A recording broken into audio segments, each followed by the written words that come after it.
melhor, cumprimentando o secretário Hugo, prefeito Ademar e prefeita Maria, presidente da Câmara. Gostaria de cumprimentar a todos que se fazem presente nesse dia, destacando que, sem dúvida nenhuma, é um momento extremamente importante para a região de Itaió. Nós tivemos algo parecido, promovido pela Defesa Civil de Rio do Sul. O Alessio, onde foi ano passado, Alessio, o seminário em Rio do Sul, não? Foi esse ano, foi ano passado, né? Algo parecido, só que aqui em Itaió teve uma conotação um pouquinho diferente, porque ela vai se dar em dois momentos bem distintos. Durante a manhã a gente vai fazer uma avaliação, vai trabalhar como foi a questão da enchente no ano passado, no ano de 2011, e no período da tarde vai ter um foco bem diferente, voltado mais para a prevenção, elaboração de planos de contingência, mapeamento de área de riscos, ações do governo do Estado, previsão meteorológica, enfim. Tem uma série de questões com foco diferenciado. E durante a manhã a gente vai fazer um trabalho de avaliação de como foi a operação no ano passado, no decorrer da enchente. E falando em operação, eu gostaria só de dizer mais ou menos como é que a gente vai trabalhar na parte da manhã, como vai ser essa dinâmica, e já antecipando que eu não sou a melhor pessoa para fazer uma avaliação sobre a enchente. Então, pô, até é meio estranho. Vem uma pessoa de Florianópolis aqui, dizendo que ele não é a melhor pessoa para fazer uma avaliação sobre a enchente. Mas eu explico por quê. Porque eu não estava em Itaió especificamente. Eu acompanhei de perto, eu poderia dizer, né, apesar de estar a maior parte do tempo em Florianópolis, mas eu acompanhei diariamente, durante um bom período, tudo o que acontecia em Itaió. Mas quem pode fazer a melhor avaliação do que aconteceu em Itaió são vocês mesmos. É cada instituição, cada entidade que faz parte do município de Itaió. Não sou eu de Florianópolis dizer como foi a atuação da Polícia Militar na enchente. Eu sei que a Polícia Militar foi extremamente prejudicada durante a enchente, por uma simples e óbvia razão: ficou debaixo d'água. Então, eu sei o que aconteceu com a Polícia Militar, mas quem pode avaliar, melhorar a atuação da Polícia Militar é ela mesma. Então, dentro dessa dinâmica que nós vamos tentar desenvolver aqui durante a manhã, eu vou pedir encarecidamente que vocês me ajudem. E essa ajuda vai ser no seguinte sentido: que cada instituição, que cada entidade, no momento que a gente vai comentar posteriormente, faça uso da tribuna e comente quais foram as dificuldades que ela encontrou dentro da própria instituição, ou dificuldades numa parceria que ela poderia ter. E no final a gente vai tentar fazer uma reunião de tudo e vai fechar essa avaliação passando como foi a visão da operação em Florianópolis no âmbito estadual. Então a dinâmica nós faremos da seguinte maneira: eu vou fazer uma introdução sobre defesa civil, sobre tudo o que acontece, todas as operações de defesa civil. A gente dá uma pausa de uns 5, 10 minutos e cada representante de entidade vem e faz uso da palavra de uma maneira muito breve, 5 minutos que seja, e fala sobre a experiência que ele teve dentro da sua instituição na operação.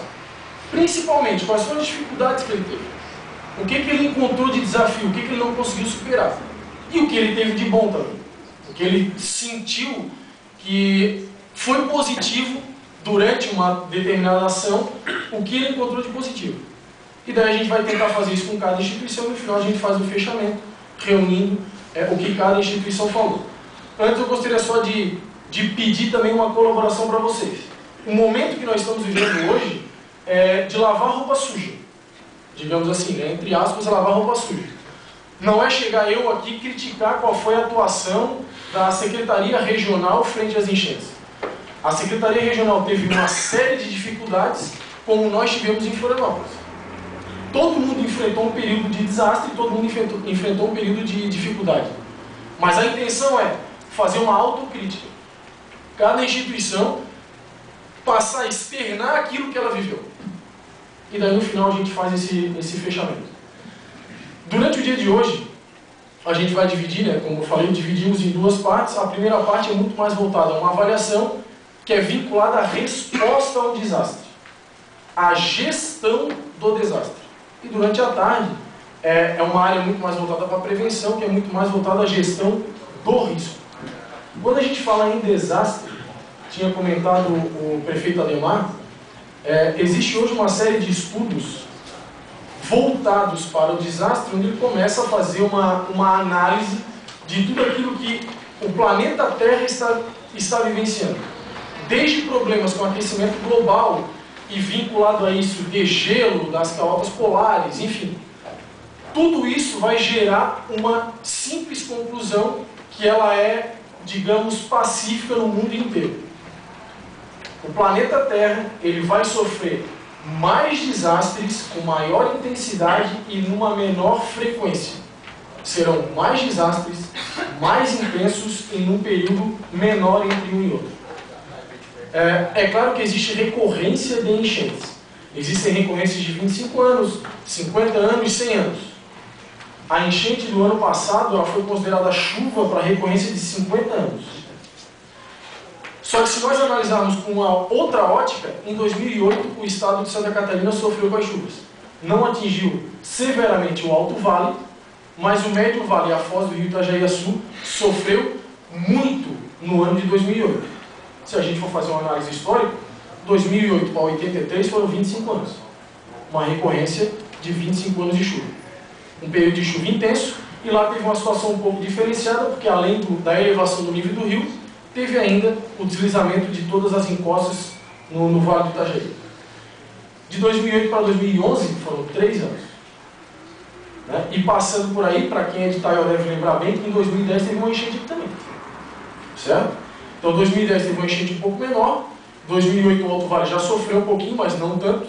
2010 nós tivemos uma enchente aqui, e 2011 nós tivemos outra, sem esquecer Mirim Doce, que foi um período diferente, que foi no início de 2011, que daí já foi um desastre associado a uma enxurrada bem severa. Não é uma característica de enchente, tanto que Mirim Doce elevou água no início da manhã e à tarde já não tinha mais água no centro. É uma característica de desastre. E a região do Passo Manso? E a região do Passo... Bom, na verdade foi toda a região, Mirim Doce, Itaió, do Passo Manso e Rio do Campo também. Toda essa serra, né, de um lado ou de outro, acabou sofrendo com um volume de chuva extremamente alto.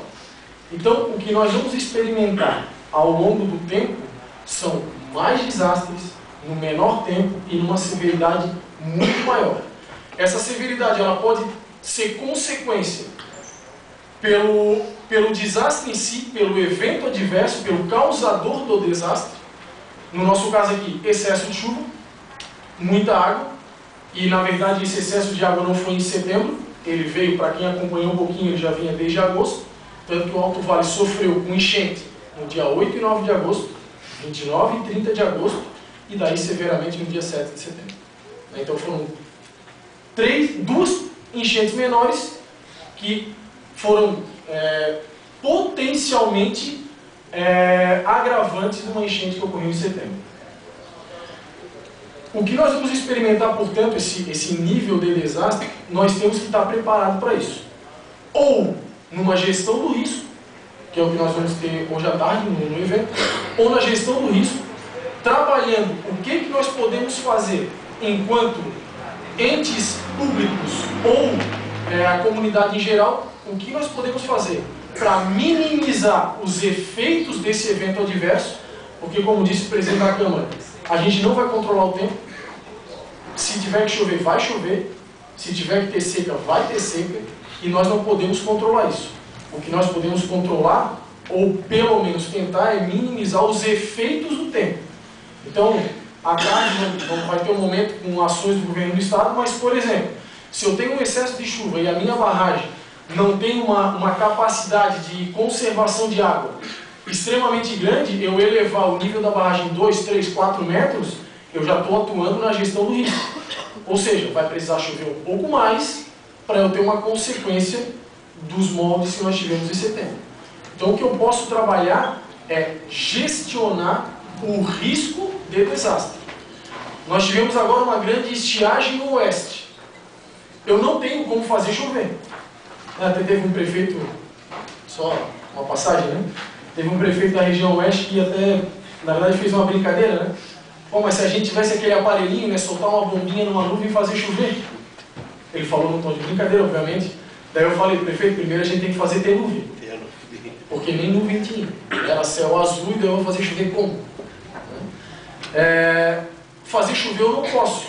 mas o estado de Santa Catarina experimentou um período de chuva severo, há poucos meses, 8, 9 meses, extremamente grande, então ela é excesso de água. E se eu tiver uma ação de conservação dessa água, se por exemplo eu tiver cisterna, tanques de armazenamento, por consequência, se eu tiver um período de estiagem, eu tenho água conservada. Então, eu não tenho como gestionar a natureza, mas a consequência dela, eu posso ter uma ação que minimize os seus efeitos. E o que a gente vai fazer no período da manhã é uma consequência disso tudo. Nós vamos falar aqui sobre a gestão do desastre, que é uma outra situação completamente diferente. Uma coisa é eu atuar na prevenção e gestionar o risco. Outra é eu atuar na consequência, na resposta e falar sobre gestão do desastre. E quando a gente começa a falar sobre gestão do desastre, a gente invariavelmente vai chegar num ponto crucial: defesa civil municipal. Se nós não tivermos uma defesa civil municipal atuante e capaz, podem ter certeza que a gestão do desastre ela vai ser prejudicada. A consequência dessa avaliação que nós vamos fazer agora pela manhã, que eu passaria até no final, reunindo tudo que falarem aqui, era uma frase que já, para quem trabalha em defesa civil, está acostumado e vivencia isso todos os dias. Defesa civil não se faz sozinho. Quando a gente fala em defesa civil, tem até uma frase, um slogan, né? Defesa civil somos todos nós. Quando a gente fala em defesa civil, é desde a criança que está lá no colégio, até o prefeito municipal, o secretário regional. É todo mundo atuando em conjunto. Vou dar um exemplo simples, né? O Corpo de Bombeiros de Itaió, o Corpo de Bombeiros, Polícia Militar, enfim, os órgãos de segurança, eles atuam, é muito intrínseco e eles atuam diretamente no desastre, em apoio à comunidade, salvamento de vidas e tal. O Corpo de Bombeiros em Itaió tem um efetivo, se não mudou da minha época para cá, de 10 homens. Se nós avaliarmos quantas pessoas precisavam de salvamento em setembro, nós chegaríamos a uma conclusão óbvia: o Corpo de Bombeiros não tem condições de dar a resposta sozinho para um desastre naquela magnitude. O que aconteceu em Mirim Doce? Em Mirim Doce não tem Corpo de Bombeiros, quem atuava lá era o bombeiro de Itaió. Se não fossem bombeiros de Rio do Sul, de Pouso Redondo, não teria condições de auxiliar Mirim Doce naquele momento. Então, consequentemente, se eu falar do desastre que aconteceu em Itaió e achar que o Corpo de Bombeiros e a Polícia Militar vão resolver tudo, é ilusão. Porque quem vai resolver será o Corpo de Bombeiros, a Polícia Militar, junto com o CDL, junto com as escolas, junto com a Secretaria de Obras, a Prefeitura, enfim, todo mundo atuando em conjunto. Então, defesa